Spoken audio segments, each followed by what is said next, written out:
자, 이제 우리 부가가치세법 표현 자체가 이제 낯설진 않죠. 그죠? 부가가치세는 우리 사업자의 입장에서는 내가 남기는 부가가치의 10%를 우리가 납부를 하는 그런 형태가 되는 거였죠. 자, 그럼 우리 부가가치세 특징 책에 적혀 있는 거 읽고, 그리고 제가 전하고 조금 다르게, 그러니까 조금 더 설명을 드릴게요. 자, 첫 번째 소비용 부가가치세라고 적혀 있는데, 자, 책에 적혀 있는 내용 가지고 하면 부가가치세법의 소비에 해당하는 부가가치만 과세 대상으로 하며 생산에 필요한 자본재에 대한 매입세액도 공제, 그래서 투자지출에 대해서는 매입세액 공제를 허용하여 과세하지 않도록 하는 소비용 과세 방식을 채택하고 있다. 이거 뭔 소리예요 도대체? 제가 우리 수업할 때 그냥 제 스타일로 쭉 풀어서 이야기하는데 그걸 어렵게 쓰면 이야기예요. 이게 무슨 이야기냐면 중간에 자본재다, 투자지출이다, 이 이야기가 중간에 우리 사업자 단계에서 제가 그 매입세액을 주고 이걸 돌려받는 그 돈 있죠. 그때 제가 이걸 투자이익이다라는 표현도 썼었잖아요. 내가 사업자 입장이고 난 쓸 게 아니고 사업자인데 10%를 줬다가 세무사에 돌려받는다라고 했죠. 지금 그 부분을 이야기하는 거예요. 그래서 사업자 단계에서는 그 부분에 대한 걸 다 돌려받고 마지막 최종 소비자 단계에서만 부가가치세를 부담한다라는 말을 좀 있어 보이는 사람들은 저렇게 표현을 해요. 그게 지금 이런 표현이다라고 보시면 돼요. 자, 그럼 결론적으로 제가 그래서 소비용 부가가치세는 사업자 단계에서 부담하는 게 아니고 최종 소비자가 소비 단계에서 부담하는 거다. 저는 여러분한테 그렇게 이해로 설명을 드린 거고, 그 사이 단계 사업자들이 부담하는 것이 아니다라는 표현을 이제 이 사이에서 표현할 때에 우리가 자본재에 대한 매입세액 공제다라고 표현을 하는 거예요. 그렇게 이해를 하시면 돼요. 자, 그리고 일반 소비세라는 건 우리가 이제 면세 안목들 좀 기억나시죠? 그 면세 안목들을 제외한 나머지는 모두 과세하겠다라는 게 우리는 일반 소비세의 특징이다라고 했어요. 자, 그리고 간접세라는 건 우리가 부가가치세를 부담하는 담세자와 이걸 세무서에 납부하는 납세자가 일치하지 않는 걸 간접세라고 하셨죠. 그럼 이 부가가치세는 간접세 형태인 거고, 나중에 우리가 공부할 소득세나 이런 것들은 직접세다라고 보시면 돼요. 다음 187페이지에 물세라고 적혀 있는데, 이 부가가치세는 누가 사냐라는 건 따질 필요 없이 이 물건이 과세품이라면 물건 가격의 10%, 그래서 물건의 거래세를 붙이는 거고, 자, 그리고 다단계 거래세, 여러 거래 단계에서 우리 사업자들이 창출하는 부가가치만큼이 계속 거래 징수가 되는 방식으로 여러 거래 단계에 걸쳐서 납부하는 다단계 거래세고, 우리는 전단계 세액공제법이다라고 했어요. 한마디로 우리는 매출세액에서 세금 계산서에 의해 확인되는 매입 세액을 빼주는 방식을 사용하고 있고, 이거하고 다른 표현이 전단계 거래공제법, 매출 가격에 매입 가격을 빼서 우리는 거기에 세율을 곱하는 방식을 하는 게 전단계 거래공제법인데,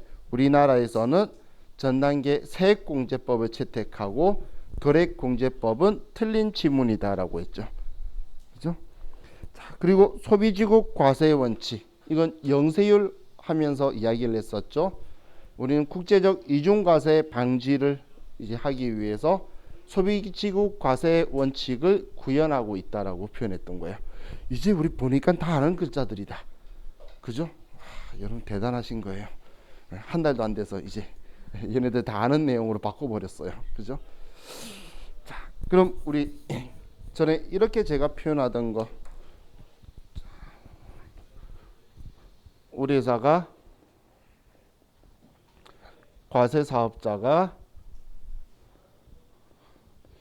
과세사업자한테 물건을 팔고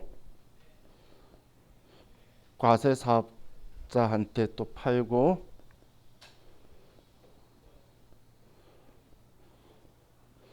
최종 소비자한테 자 이렇게 물건을 팔 때 자 이 모든 단계에서 부가가치를 이 사업자가 1,000원이다 1,000원이다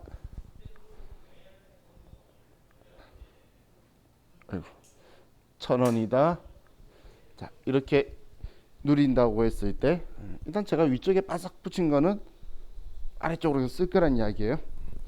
자 그럼 이건 우리 제가 전에 설명할 때 자 이렇게 물건을 팔고 공짜로 생긴 거라면 1,000원에 100원의 부가가치세를 거래징수에서 세무서에 100원을 납부하고 또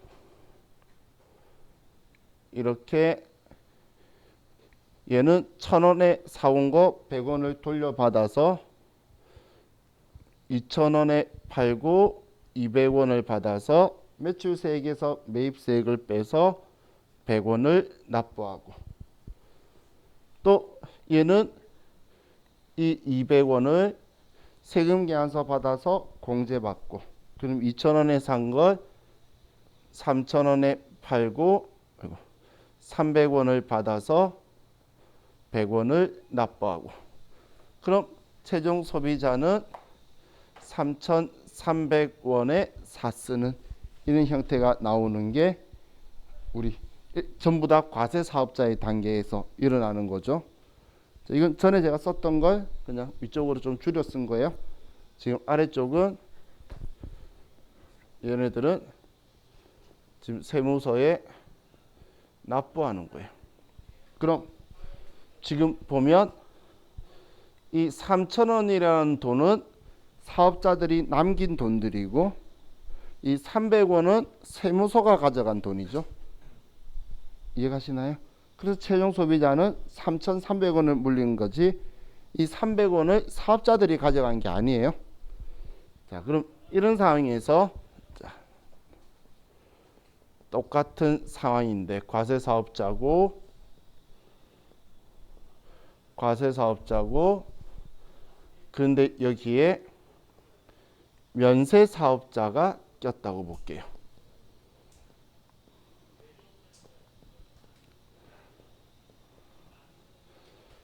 자, 이런 상황을 가지고 보면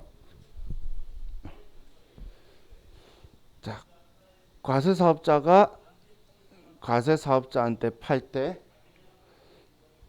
1,000원에 팔고 100원을 남겼어요. 다 똑같이 1,000원씩 남길 거예요. 모든 사업자들은. 자, 그럼 100원을 받아서 세무서에 납부를 하겠죠. 자, 이 사업자가 과세사업자가 면세사업자한테 팔아요. 팔면 자, 이 과세사업자는 100원을 돌려받을 수 있으니까 1,000원에 산 거고 그럼 자기 1,000원의 이익을 남겨서 2,000원에 팔아요. 그럼 상대방이 면세사업자네. 그럼 200원 받을 필요 있나요?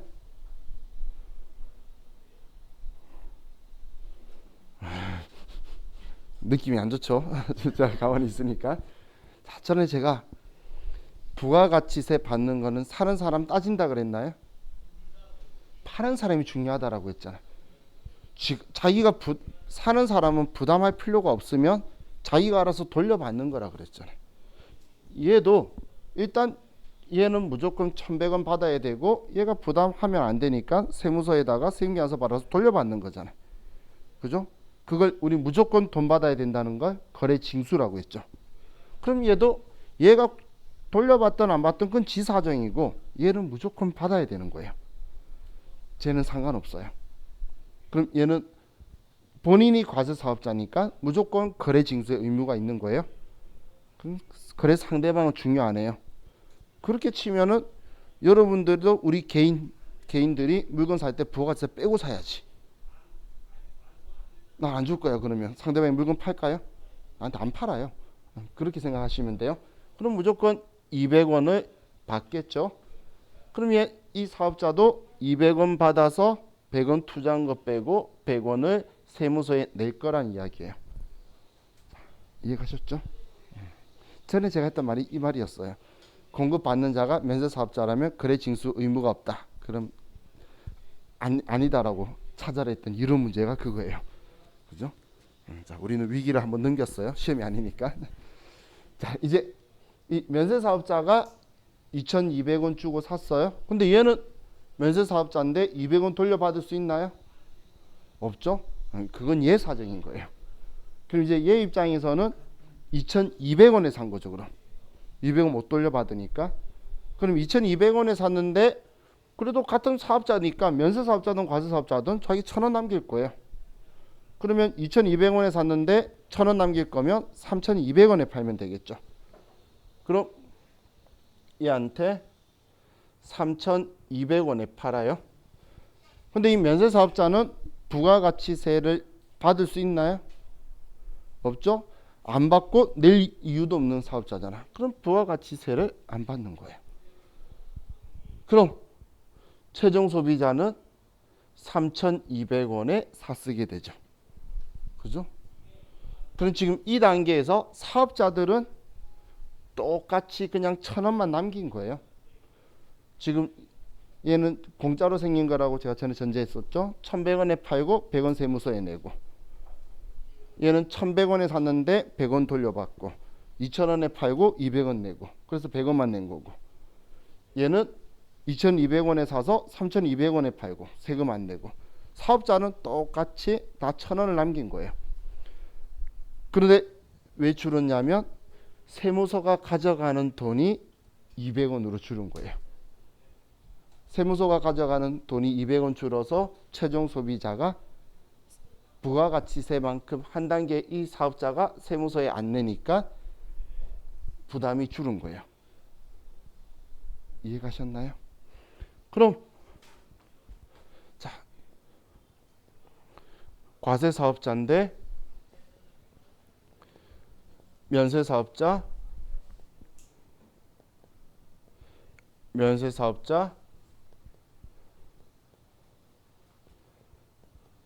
최종 소비자. 자, 이렇게 되면 자, 이 과세사업자는 무조건 부가가치세 받아야 되니까 1,000원에 팔고 100원의 거래 징수에서 세무서에 100원을 납부할 거예요. 그럼 면세사업자는 자, 물건을 파는데 자, 이 1,100원에 사서 100원을 돌려받을 수 있나요? 없죠? 그러면 1,100원에 그냥 산 거네. 근데 1,000원을 남길 거면 2,100원에 팔겠죠. 그럼 2,100원에 팔고 면세사업자니까 부가세 못 받아요. 그럼 이 사업자 입장에서는 그냥 2,100원에 샀죠. 그럼 1,000원 남길 거면 최종 소비자한테 3,100원에 팔면 되겠네요. 그리고 얘도 부가가치세를 못 받고, 그럼 최종 소비자는 3,100원에 사쓰게 되겠죠. 자, 면세사업자가 끼니까 부가가치세가 제거되어서 최종 소비자의 세부담이 줄어들게 되죠. 이게 면세의 효과예요. 그럼 처음부터 면세라고 했다면 그냥 사업자가 남긴 돈만 들어오는 거예요. 그래서 첫 시작부터 면세인 것들 있죠. 쌀이라든지. 그럼 여러분들이 그 드시는 쌀들 있죠. 쌀이나 미가공 농수산축산인상품, 그건 농민부터 그 사이에 유통업자까지 그 사람들의 마진만 들어있는 거예요. 세금이 들어가 있는 게 아니고, 물론 다른 세금은 있어요. 부가가치세는 안 들어가 있다는 거예요. 소비세가 다 제거돼 있죠. 이해가시나요? 그죠? 자, 그러면 자, 이 면세제도가 원래 소비자의 세부담을 완화시키려고 하는 거잖아요. 그죠? 자, 그럼 이 상황을 볼게요. 자, 얘는 좀 지우고,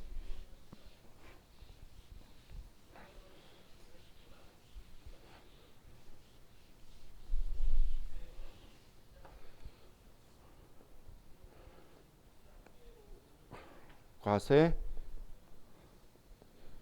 면세, 과세, 최종 소비자. 자, 면세 사업자가 이번엔 과세 사업자 사이에 꼈어요. 자, 그럼 이제 얘가 물건을 팔아요. 1,000원에 팔면 자, 부가가치세 받아야 되나요? 받아야 되죠. 얘는 관심 없잖아. 얘가 지금 과세사업자냐. 그럼 내가 판 물건의 10%인 100원을 받았어요. 자, 그럼 면세사업자는 이 100원을 못 돌려받으니까 1,100원에 산 거죠. 그럼 면세사업자가 과세사업자한테 자, 물건을 파는데 자, 2,100원에 팔겠죠. 그리고 부가가치세는 못 받아요. 자, 그럼 과세사업자가 최종 소비자한테 물건을 팔아요. 자, 그럼 과세사업자 입장에서는 2,100원의 물건을 산 거죠. 그리고 공제되는 매입세가 없어요. 준 적이 없으니까. 얘는 면세사업자니까 세금계 안 써도 발행 못 해줘요. 그럼 부가세 안 줬으니까 당연히 필요 없겠죠. 그럼 3,100원의 물건을 팔게 되겠죠. 1,000원 남기면. 근데 중요한 건 얘가 과세사업자예요.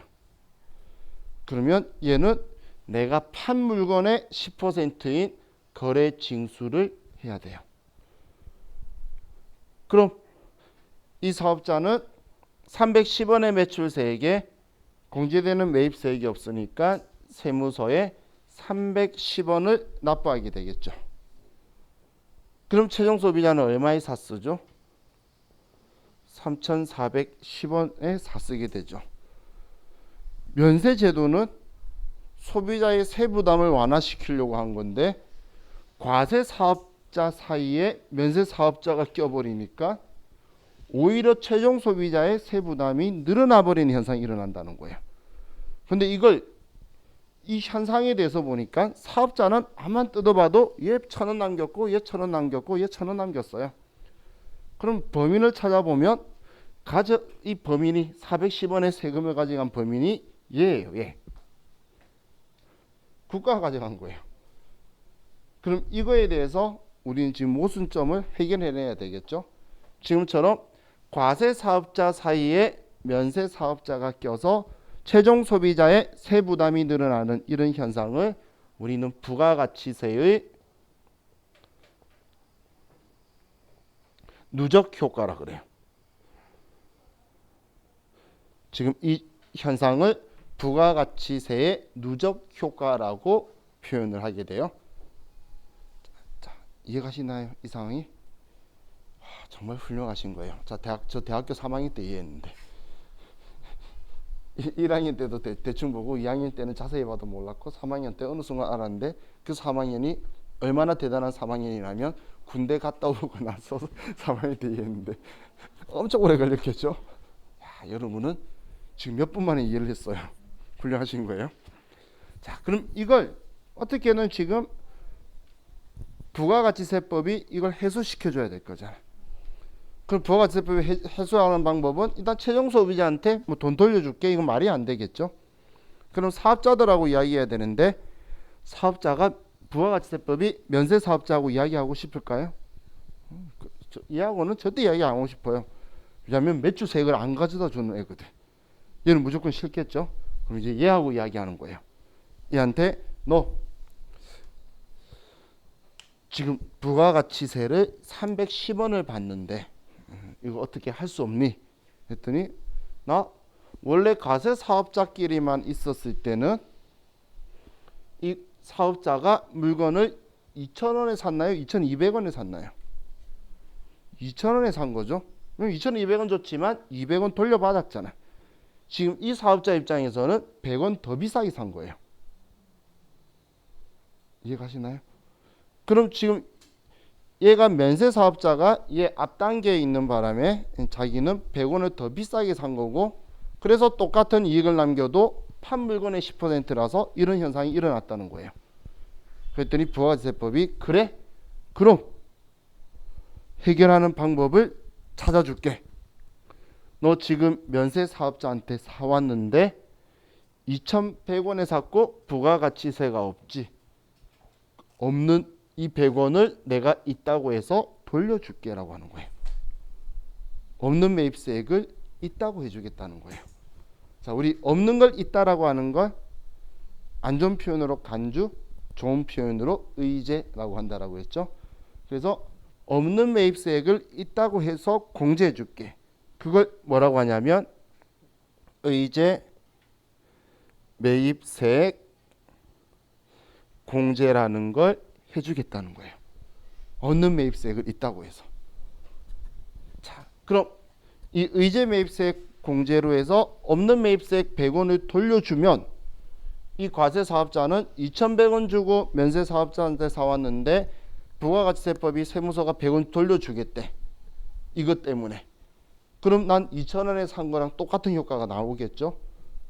그럼 2,000원에 샀으니까 여기에 3,000원에 팔고 그러면 300원이 되면 최종 소비자는 3,300원에 쓰니까 어느 정도 이 부가가치세의 누적 효과를 제거할 수 있다라는 거예요. 이해가시나요? 그래서 이제 우리는 이따가 지금 말고 이제 이 의제 매입세액 공제에 대해서 저같이 공부할 거예요. 없는데 매입세액이 없는데 매입세액이 있다고 이야기할 거예요. 그게 여기에서 나온다라고 보시면 돼요. 자, 이해가시죠?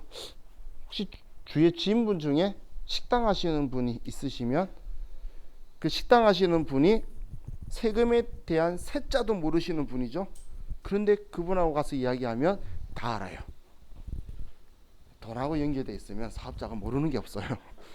그래서 저한테 수업 들으신 분 중에 자기 아빠가 이제 식당을 하시는데 그래서 자기 아빠가 이거 나중에 이거 하는 거 공부하는 거 보고 아빠 아는지 하고 가던데 아버지가 왜 아버지는 운동선수 출신이었고 전혀 모르시고 자기 개인 표현대로 하면 산적 같은 분인데 이제 매입세액을 안돼.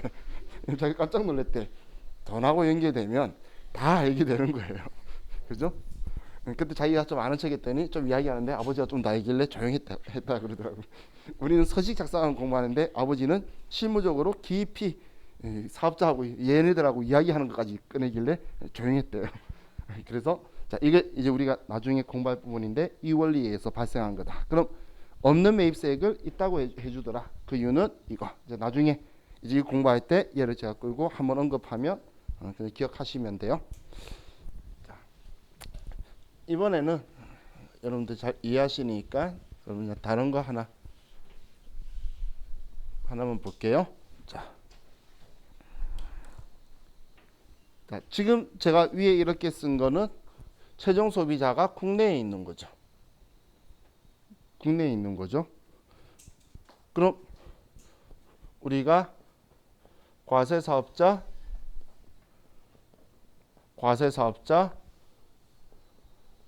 과세사업자인데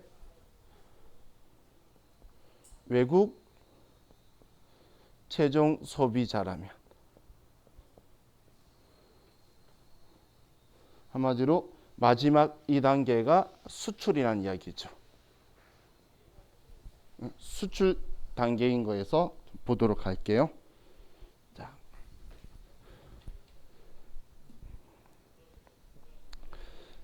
얘는 우리나라 사업자한테 팔면 1,000원에 팔고 100원을 받아서 100원을 세무서에 줄 거예요. 자, 그럼 얘는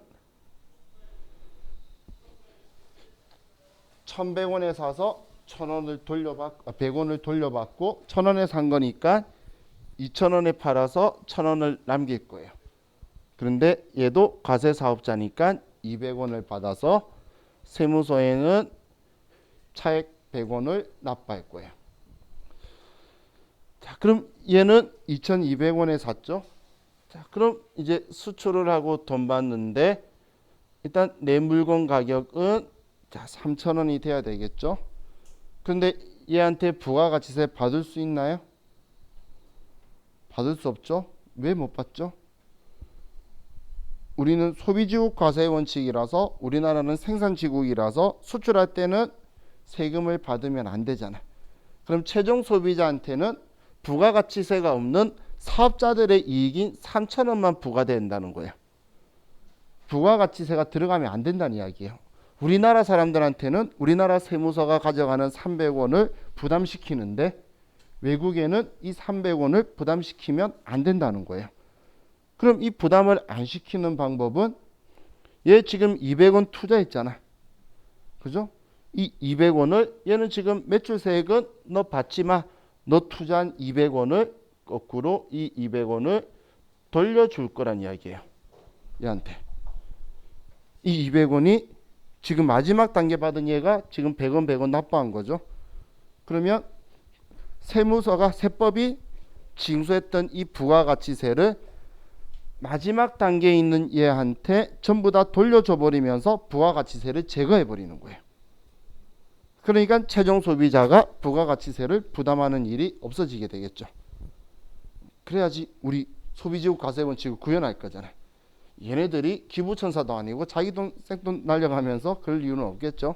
근데 사실 이 앞에 있었던 200원이든 300원이든 우리 세무서가 가져간 거였으니까 세무서가 그 세금만 포기하면 최종 소비자한테는 단돈 1원도 안 간다는 거예요. 이해가셨나요?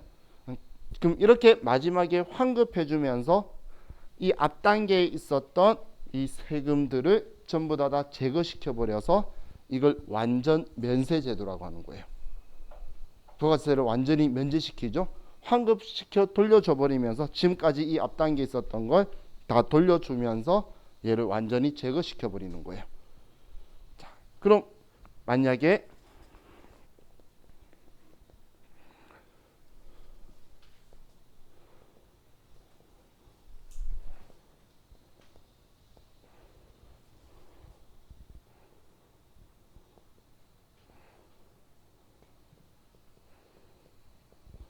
자, 어떠한 상황이다 하더라도 다 1,000원씩 남기면 외국 최종 소비자는 3,000원에 이걸 써야 돼요. 우리나라 세무서가 돈 1원도 징수하면 우리는 협정 위반이 되겠죠. 자, 그럼 이제 얘가 자, 이렇게 팔아요. 1,000원이고 이제 100원을 받아서 세무서에 100원을 냈어요. 자, 근데 얘는 지금 수출을 할 건데 지금 얘가 팔 때 나한테 2,000원에 팔 거고 부가가치세 200원을 달라 그러니까 얘가 그러는 거예요. 나 지금 수출할 거다. 200원이 부담되니 얘를 면제해다오 라고 하면서 내국 신용장을 제시해줘요. 그럼 얘는 얘 수출한다는 확실한 증빙 서류가 있으니까 얘한테 0원을 이렇게 안 받게 될 거라는 거예요.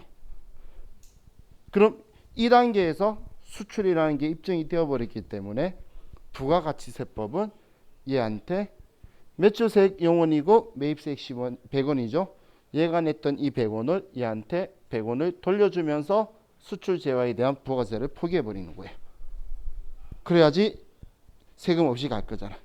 그럼 얘는 2,000원에 샀으니까 돈 받을 때 얘한테 3,000원에 0%의 세액을 받으면 된다는 거예요. 자, 이해가셨나요?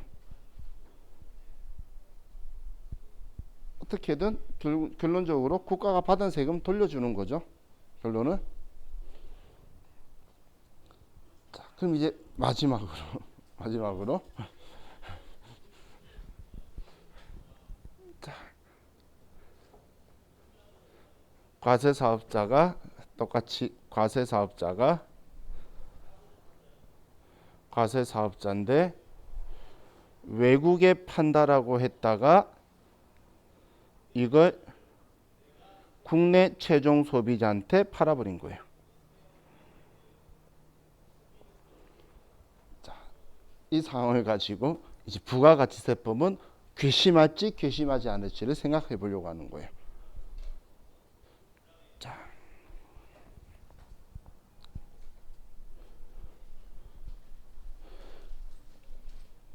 자, 첫 번째는 계속 충실하게 100원씩 주고 있죠.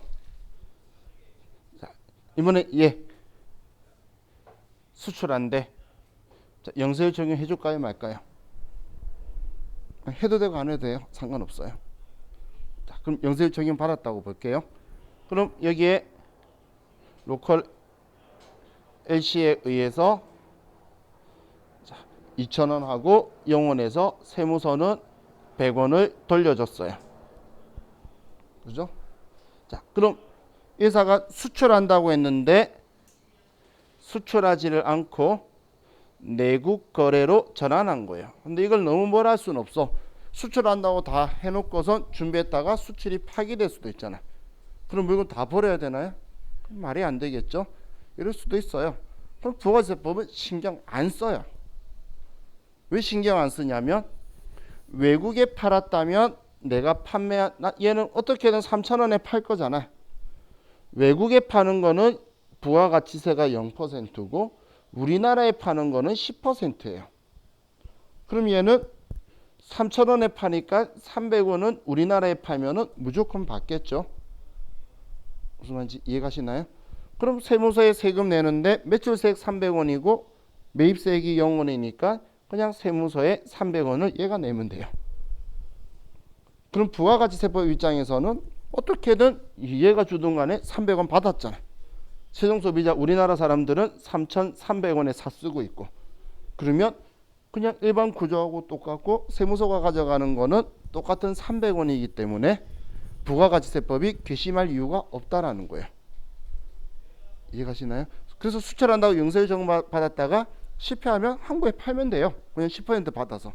그래서 제가 이런 표현 쓰잖아요. 수출할 땐 0%, 한국에는 10%. 그냥 이렇게 하는 성실한 사업자고, 그거에 전환이 돼서 따져버리면 오히려 더 복잡하게 되겠죠. 지금 이 증상을 뭐라고 하냐면, 제가 아래쪽에 쓰면 안 보이니까 위쪽에 쓸게요. 지금 제일 아래에 있는 이 현상을 부가가치세의 환수 효과라고 하는 거예요. 부가가치세의 환수 효과라고 할 거예요. 부가가치세가 돌아오는 효과가 있기 때문에, 그래서 우리 부가가치세에서 수출한다 했다가 우리나라에 팔아도 부가가치세법은 기분이 나쁠 이유가 없다. 돌아온다는 거 알고 보니까 당연하게 기분 나쁠 이유가 전혀 없어지죠.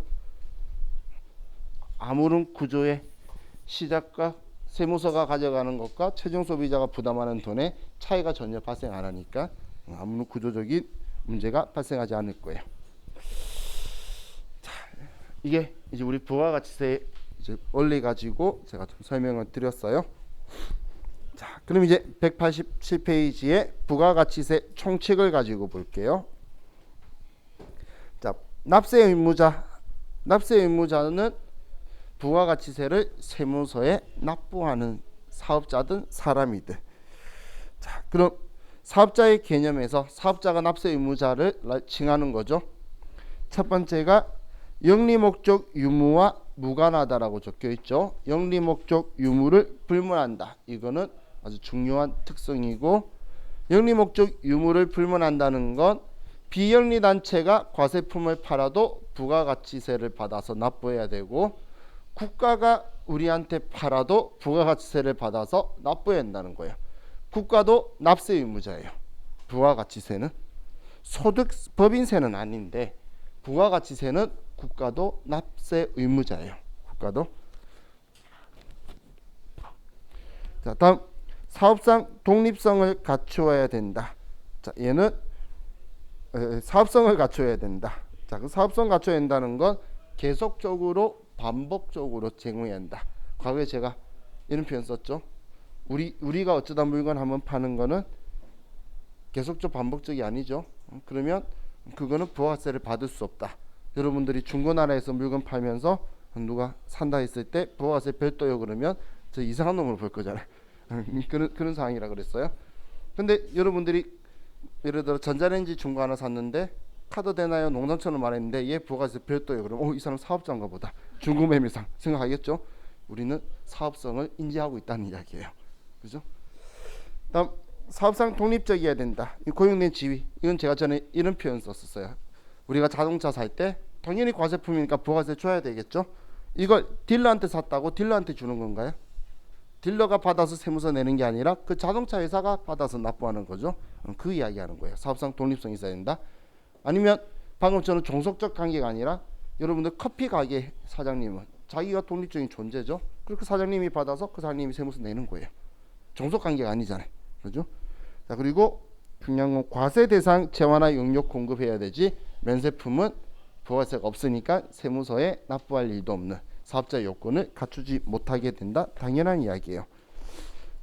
자, 이게 그리고 다음 페이지 넘겨도 있는 내용하고 똑같은 내용이에요. 자, 이제 양가로 2번에 납세 의무자의 구분이라고 적혀 있죠. 자, 그럼 납세 의무자는 일단 크게 과세 사업자와 면세 사업자로 둘로 나눠지고 있죠. 자, 그럼 과세 사업자와 면세 사업자의 구분은, 면세 사업자는 면세품만 판매하는 사업자. 그죠? 그럼 면세품만 파니까 부가가치세를 받을 일이 없겠죠. 그래서 부가가치세법상의 납세 의무자가 아닌데, 납세 의무자를 다른 표현으로 뭐라고 한다라고 했죠? 바로 앞에 사업자라고 한다 했죠. 그래서 우리 교재 아래 이게 다이아몬드라고 그래야 되나? 사각형 마름모? 아무튼 이렇게 생긴 애가 옆에 보시면 과세 사업자는 부가가치세 납세 의무자이며 면세 사업자는 부가가치세법상의 사업자가 아님에 유입한다. 이건 사업하는 사람으로 안 본단 말이 아니고 부가가치세를 받아서 세무서에 내는 사업자가 아니라는 뜻으로 한 거고, 이 저자가 이상한 사람이 아니라 부가가치세 세법 법전에 이렇게 적혀 있어요. 사업자가 아니다까지. 그러면 이 저자는 뒤에 아님에 유의한다라고 수식어만 붙여놓은 거예요. 그럼 시험에는 면세 사업자는 부가가치세법상의 사업자가 아니다라고 하면 정확한 지분이에요. 자, 그럼 이제 위에 과세 사업자에서는, 자, 과세 사업자는 일반 과세자와 간이 과세자로 둘로 나누는데, 이 둘로 나누는 기준이 그냥 연간 적혀 있는데, 직전 연도 연간 총 매출액 공급 대가가 4,800만 원에 미달하면 적혀 있는데, 그게 미만이에요. 미달한다는 게 미만이면 우리는 간이과세 적용을 받고, 4,800만 원 이상이면 그냥 일반 과세자의 적용을 받아요.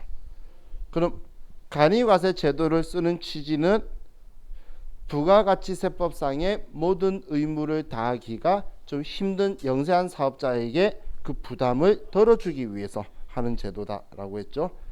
그렇기 때문에 이 간이과세는 일반 과세 사업장이 있는 개인 사업자는 신규로 설립하는 사업장에 간이과세 적용을 받을 수가 없어요. 왜냐하면 일반 과세 사업장을 하고 있다라는 건 부가가치세법상의 의무를 다할 능력이 있는 사람이잖아요. 근데 그 사람 이름으로 새로 한다라고 했을 때 그거는 능력이 없다라는 말은 모순이 되겠죠. 그래서 간이과세 적용을 못 받고, 자, 법인 설립할 때도 법인을 설립하는데 부가가치 신고할 능력이 안 된대. 이런 말도 안 되는 소리야. 그죠? 그래서 법인 사업자도 간이과세 적용을 받을 수 없다. 지금 제가 이렇게 이야기하면서도 저도 바보짓 했어요. 제가 옛날에 그 시원하게 말아먹었다는 그 회사를 막 하고 있을 때 이제 법인 하고 있었고, 제가 또 대표이사였어요. 그때는 제가 열심히 하려고 하고 있어서. 근데 부동산 이제 망원동에 차리면서 당연히 간이과세로 부동산 차릴 때 간이과세로 차려요. 그래서 간이과세로 하러 이제 마포세무서 가가지고 또 했는데, 그분도 쭉 치다가 갑자기 저도 순간 그때서야 저는 법인을 하고 있는데 일반 과세 사업자를 하고 있는데 제가 왜 간이과세를 체크했는지 그분이 하는 순간 그때 제가 느꼈어요. 창피하게 잠시만요. 다시 받아가지고 체크해서 일반 과세 사업장으로 이제 부동산을 처음 했어요. 그때 어린 마음에 어차피 일반 과세자니까, 그때 당시에는 카드 단말기 이런 거 많이 안 하고 있었으니까, 그래서 일반 과세자니까 사업자니까 카드 단말기를 이제 가맹을 해가지고 복비도 카드로 내라고 막 붙였어요. 사람들이 와 신기하다 그러지 아무도 안 오더라고. 여러분들 복비 카드로 내본 적 있나요? 복비는 하면 좋을 것 같지 않나요? 다 그렇게 생각하는데 다들 안 해요. 저 옛날에 그 효과 단 1도 없었다니까. 2년 만에 문 닫았어요. 물론 다른 것 때문에 닫았지만, 다른 거 한다고 닫았지만, 아무튼 그때 창피하더라고. 저도 그때 당시에도 부업으로 저녁에 수업하고 있었는데 이 소리 떠들고 있으면서 저도 까먹고 가서 그렇게 해요. 그러니까 이게 빠박 떨어지는 않아요 하면서.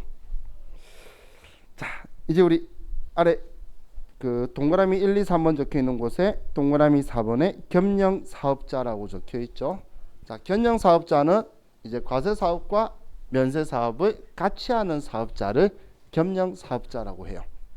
그럼 이 겸용 사업자는 이번 우리가 부가가치세에 대해서 이제 공부하는 뒤쪽 이 챕터에서는 얘가 여러분을 조금 괴롭힐 거예요.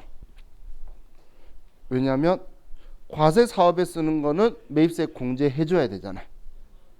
면세 사업에 쓰는 거는 매입세 공제해 주면 안 되죠. 그럼 같이 쓰는 건 어떻게 해야 돼? 예를 들면 그 우리 마트에 가면 타고 놀면 재밌는 카트 있죠. 자, 카트는 과세품일까요? 면세품일까요? 자, 면세품에 카트 있었어요? 없었죠? 그럼 과세품이지. 우리 일반 소비자라 그랬잖아요. 그럼 과세품이니까 부가세를 줘요. 근데 이걸 과세 사업에 쓰면 매입세 공제 받아야 되고 면세 사업에 쓰면 매입세 공제 안 받을 거잖아요. 그죠? 카트 비싸요. 한 개 10몇만 원씩 하는데 근데 막 2, 300개씩 마트에 갖다 있죠. 그럼 몇 천만 원치예요? 그럼 부가세 몇백이에요? 근데 이때 이제 우리가 그럼 카트를 여러분들이 쓰실 때 과세품 담을 때만 쓰나요? 우리 뭔지 생각도 안 하고 담고 있죠. 면세품 살 때만 담는 것도 아니잖아요. 그럼 둘 다 쓴다는 거예요. 그럼 이 매입세액을 어떻게 할 거냐? 부가세법은 정말 민감하게 알러지 성격으로 면세를 싫어해요. 그런데 매출세액을 창출하는 과세사업에는 너무 좋아하기 때문에 너네 장사한 거에 과세 판매와 면세 판매 비율만큼 안분해서 매입세 과세 사업 부분 비율만큼만 공제하고 나머지는 뱉어내라 그럴 거예요. 이야기는 이해가시죠? 그래서 그걸 우리가 계산식으로 공식을 만들 거고 더 싫어하시는 게 뭐냐면 1년 쓰는 게 아닌 고정자산, 우리 유형자산들 1기하고 2기하고 3기하고 과세사업 면세사업 비율이 매 기수마다 다르겠죠. 그죠? 그래서 매번 다시 재계산을 하래요. 얘 감가상각한 만큼 빼고. 걱정 안 해도 돼요. 우린 친절한 컴퓨터 씨가 우리가 인풋값만 잘 주면 그 값을 줄 거예요. 그러면 그 하는 취지가 그것 때문이다라고 나중에 제가 이야기를 할 거란 이야기예요. 그럼 겸용사업자가 근데 우리 주위에 너무 많기 때문에 여러분들 중에 만약에 세무사 사무실에 가신다. 그러면 100% 하게 돼요. 100%. 자, 다음 이제 과세기간을 아래쪽에 보면 자, 과세기간은 1년에 몇 번 있죠? 2번 있죠. 그렇죠? 과세기간은 2번이다. 방금 마음속으로 4번이라고 생각하신 분은 반성하셔야 돼요. 그죠? 2번 있죠? 1기와 2기. 이렇게 과세기간은 2번이 있고 그래서 1월 1일, 7월 1일은 과세기간 개시일이라고 부르고 6월 30일, 12월 31일은 과세기간 종료일이라고 부르고 그죠? 그럼 부가가치세를 빨리 징수하기 위한 목적으로 임시기간인 예정신고기간을 3월 31일 우리 9월 30일까지 해서 가지고 있다는 거예요. 그래서 3월 31일, 9월 30일을 예정신고기간 종료일이라고 하죠. 그죠? 이야기하니까 기억이 나죠? 나중에 혼자 시험 문제를 풀어도 기억이 나야 돼요. 그게 중요해요.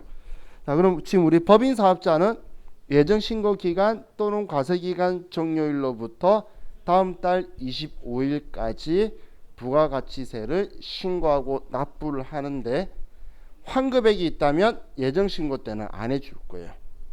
예정 신고 때는 환급 안 해주고 확정 신고 때만 환급을 해줘요. 그 이유는 예정 신고 기간을 만든 이유가 세금 빨리 거두려고 한 거거든. 그렇기 때문에 예정 때는 환급을 안 해주고 그래서 부가가치세 신고서에 대놓고 예정 신고 미환급 세액이라는 칸이 있어요. 칸이 있는 게 그때는 안 해준다라는 게 확실한 거죠. 하지만 자 우리 교재에 혹시 모르니까 이론상에 올해 바뀐 건데 아직 이론 문제 안 나왔어요. 법인 사업자가 예정 신고를 안 해도 되고 예정 고지를 받아도 된다는 거예요. 예정 고지라는 건 우리가 신고 안 했는데 세무서가 너네 낼 부가가치세가 이 금액이다라고 알려주면 그 금액을 내기만 하면 되는 거예요. 그걸 예정 고지 납부라고 하는 거예요.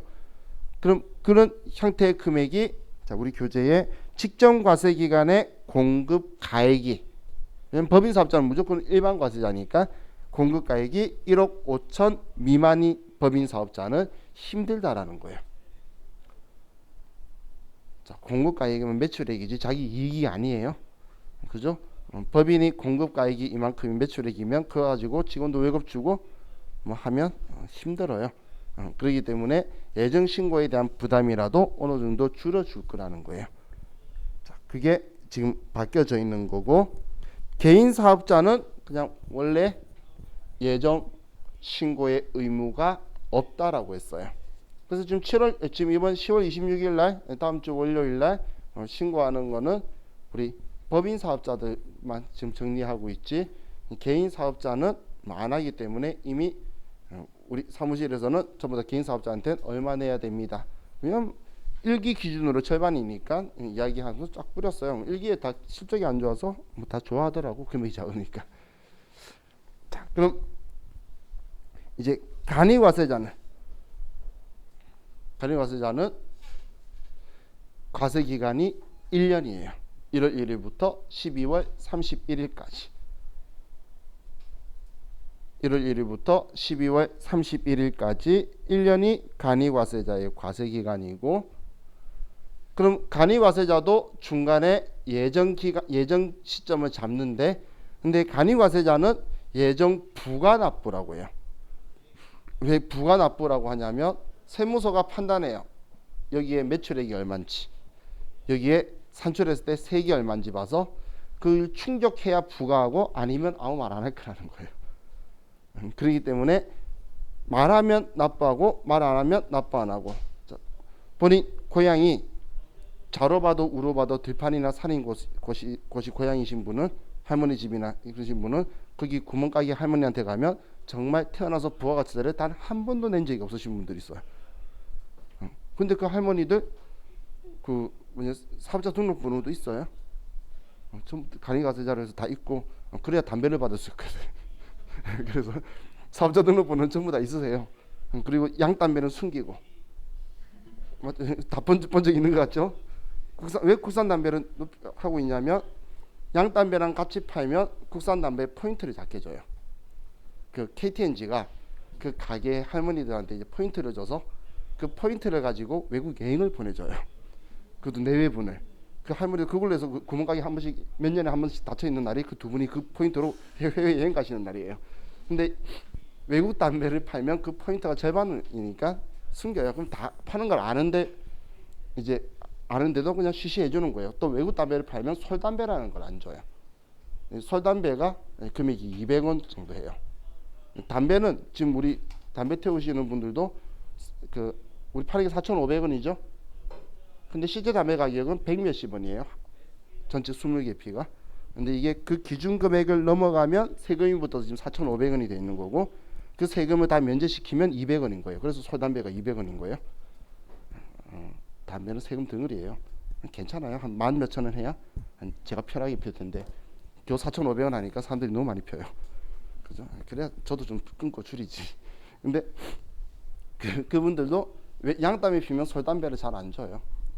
그러다 보니까 숨기는데 그럼 안 팔면 되지 왜 파냐면 담배 팔았을 때 마진은 양담배가 훨씬 많이 나오거든. 그러니까 이제 시골 분들은 이렇게 양담배를 팔죠. 그분들은 자기가 양담배를 피는 이유가 그게 자기한테 들어오는 가격이 또 싸잖아요. 그래서 그 구멍가게 할머니들이 양담배를 피는 거예요.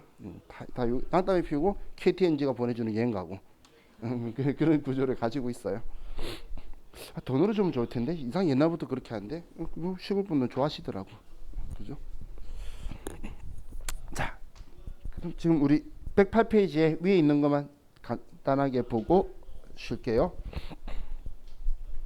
자, 특수한 경우가 있죠.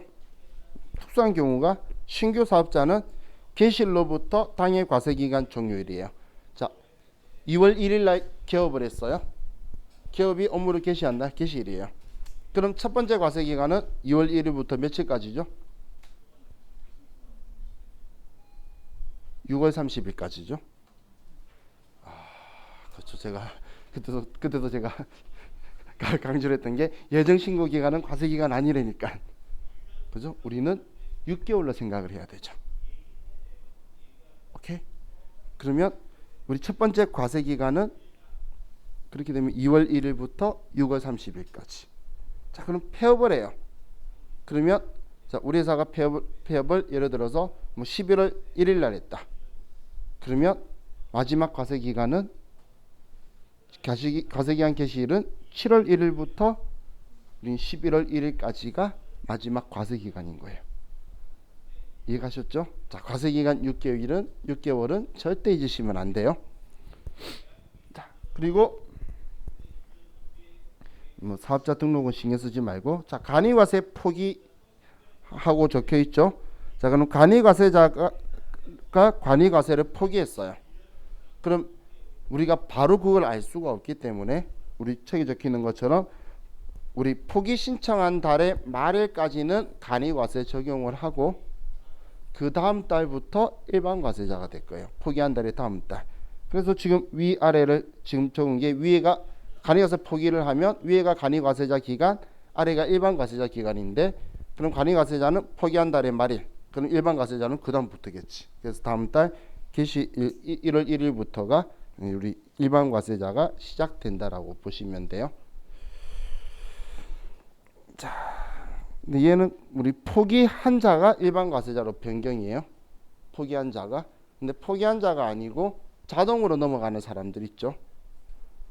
자동으로 넘어가는 거. 어떤 경우에 자동으로 넘어가죠?